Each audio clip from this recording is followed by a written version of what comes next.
નમસ્કાર દર્શક મિત્રો, હું છું પરેશ ચૌહાણ. સૌરાષ્ટ્ર સમ્રાટ ન્યૂઝ ચેનલમાં આપનું હાર્દિક સ્વાગત છે. ગઢડાના લાખણકા ગામે બની રહેલ જેટકોનું 220 kV સબસ્ટેશનનો સરપંચ સહિત ગામ લોકોએ કર્યો વિરોધ. લાખણકા ગામના તમામ સમાજના લોકો મોટી સંખ્યામાં એકત્રિત થઈ સ્થળ પર કરાયો વિરોધ.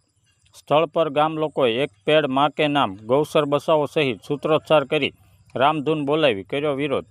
આ સ્થળ પર લાખણકા ગામના પર્યાવરણ પ્રેમી યુવાનોએ સ્વભંડોળ કરી 1 કરોડ રૂપિયાના ખર્ચે 4000થી વધુ વૃક્ષારોપણ કરાયું છે. 300 વીઘા જમીન જે સરકારી ગૌસર જમીન આવેલી છે ત્યાં આ 220 kV સબસ્ટેશન બની રહ્યું છે. 220 kV સબસ્ટેશન બને તો ગૌસર જમીન તેમજ 4000 કરતાં વૃક્ષો નાશ થાય, જેના કારણે ગામના લોકો તેમજ માલધારીઓએ કર્યો ઉગ્ર વિરોધ. તાત્કાલિક અસરથી જો આ કામ બંધ કરવામાં નહીં આવે તો આવતા દિવસોમાં ગામના લોકો ઉગ્ર આંદોલન કરશે. ગામના માલધારીઓ પોતાના પશુઓ સાથે હિજરત કરી મામલતદાર કચેરી ખાતે ઉગ્ર આંદોલન કરશે તેવી માલધારીઓ અને ગામના લોકોએ ચીમકી ઉચ્ચારી. Bureau report Rohit R Jatapara, Botad. શું નામ તમારું? જગદીશ ભરવાડ, ગામ લાખણકા. જગદીશભાઈ, મોટી સંખ્યામાં ગામના લોકો આજે અહીંયા એકત્રિત થયા છો, શું પ્રશ્ન શું છે, શેનો વિરોધ છે?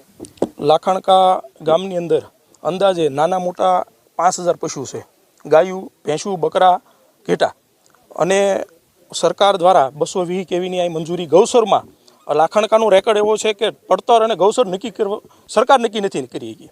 તો અમારા માલધારીઓનું કહેવાનું એવું છે કે કામને પહેલાં ગૌસર અથવા પડતર નક્કી કરી બતાવે.